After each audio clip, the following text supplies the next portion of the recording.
এটা আবার আরেকটা, এটা আবার আরেকটা, হ্যাঁ দেখছো, এটা আবার আরেকটা।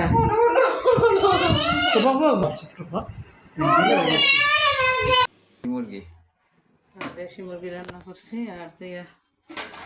আর কি রান্না করছো আমার জন্য? এই যে তোমার পছন্দের পোলাও। আলহামদুলিল্লাহ।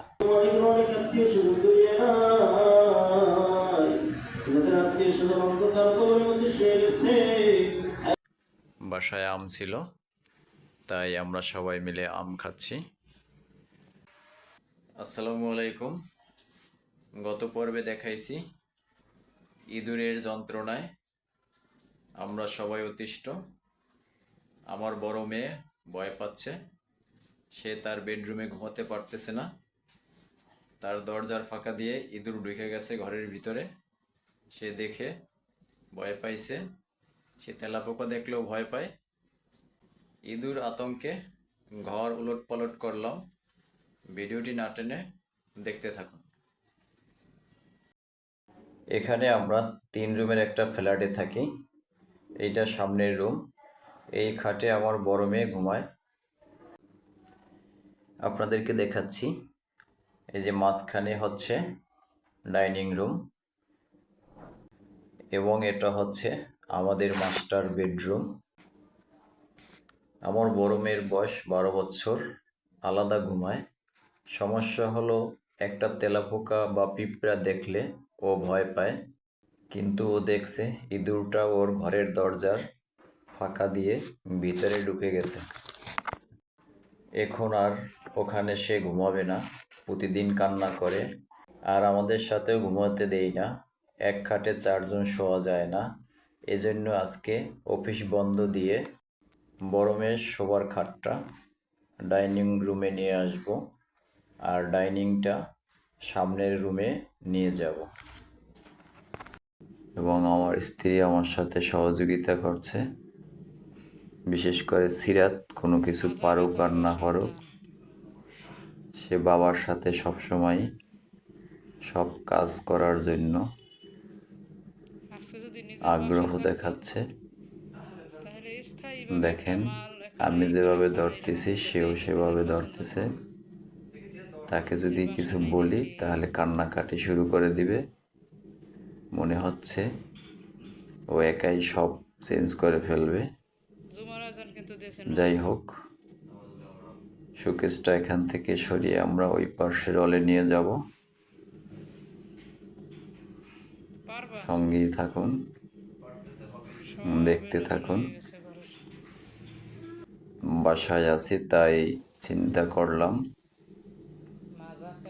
ঘরটা একটু গুছিয়ে নেই।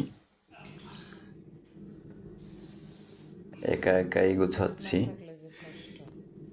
যদিও আমার ওয়াইফ এবং বাচ্চারা আমাকে সহযোগিতা করছে।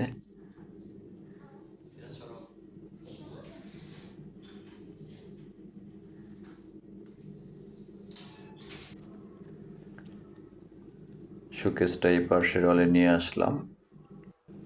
বাকি যে কাজ আছে পরে করব। আজান হয়েছে, নামাজ পড়তে যাব, তাই মসজিদের উদ্দেশ্যে নামাজ পড়া শেষ। এখন বাসায় চলে যাচ্ছি, সঙ্গেই থাকুন। সব কিছু এলোমেলো অবশ্য দেখছেন, তাই নামাজ পড়ে আসলাম বাসায়। ক্ষুধা লাগছে, বাসায় আম ছিল, তাই আমরা সবাই মিলে আম খাচ্ছি।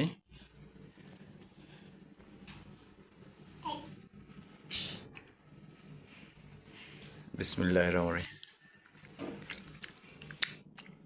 রহিম। টক মিষ্টি আম। এখন আলমারিটার স্থান পরিবর্তন করব, এই পাশের হলে নিয়ে যাব। আমি তো অনেক কাজ করতে করতে ক্লান্ত। কি রান্না করছো তুমি? তুমি তো ক্লান্ত। আলহামদুলিল্লাহ, যখন কাজ করছো তখন আল্লাহ পাক রিজিকে ভালো জিনিসই রাখছে। দেশি মুরগি রাঁধছি। এটা হচ্ছে দেশি মুরগি। দেশি মুরগি রান্না করছি। আর কি রান্না করছো আমার জন্য?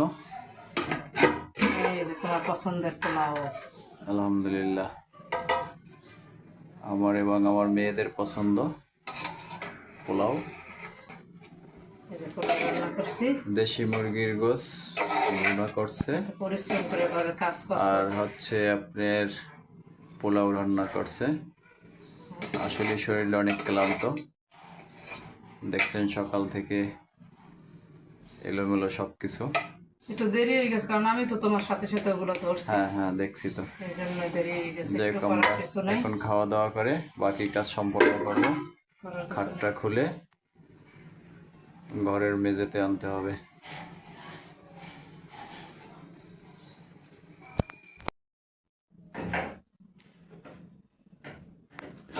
আলহামদুলিল্লাহ, খাওয়া দাওয়া শেষ করলাম।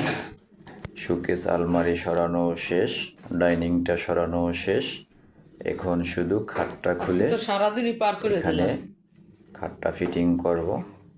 একই দূরে সব উলট পালট করে দিলাম।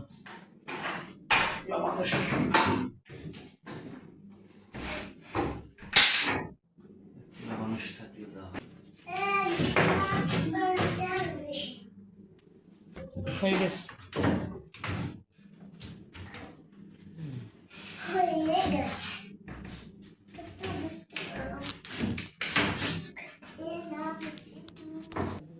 কমপ্লিট খাট ফিটিং করা।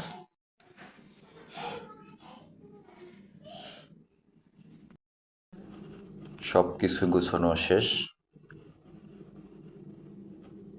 যদিও মনের মতো সব কিছু গুছাতে পারি না, এক জায়গায় সব মালামাল সেট আপ করে রাখতে পারি না, চেঞ্জ করতে হয়। আমরা যারা ভাড়া বাসায় থাকি, সব কিছু এক জায়গায় স্থায়িত্ব রাখা যায় না, মাঝে মাঝে অনেক কিছুই চেঞ্জ করতে হয়। ডাইনিংটা সামনে নিয়ে নিলাম আর এটাকে বেডরুম বানালাম। আলমারি শোকেস পাশাপাশি ছিল, দুইটা দুই জায়গায় সেট আপ করলাম। এই যে দেখেন, আলমারিটা পশ্চিম পাশের হলে সেট আপ করলাম, আর শোকেসটাকে আমরা দক্ষিণ পাশের হলে সেট আপ করলাম মোটামুটি, যাহাতে আমার মেয়েরা এখন এই বেডরুমটায় ঘুমাতে পারে। ভিডিওটি ভালো লাগলে লাইক, কমেন্টস, শেয়ার করবেন।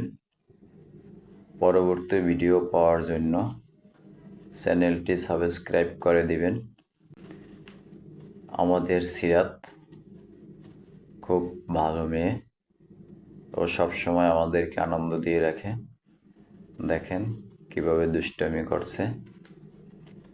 সবাই আমাদের জন্য দোয়া করবেন, আমরাও সবার জন্য দোয়া করি। আল্লাহ পাক সবাইকে যেন সুস্থ এবং ভালো রাখেন।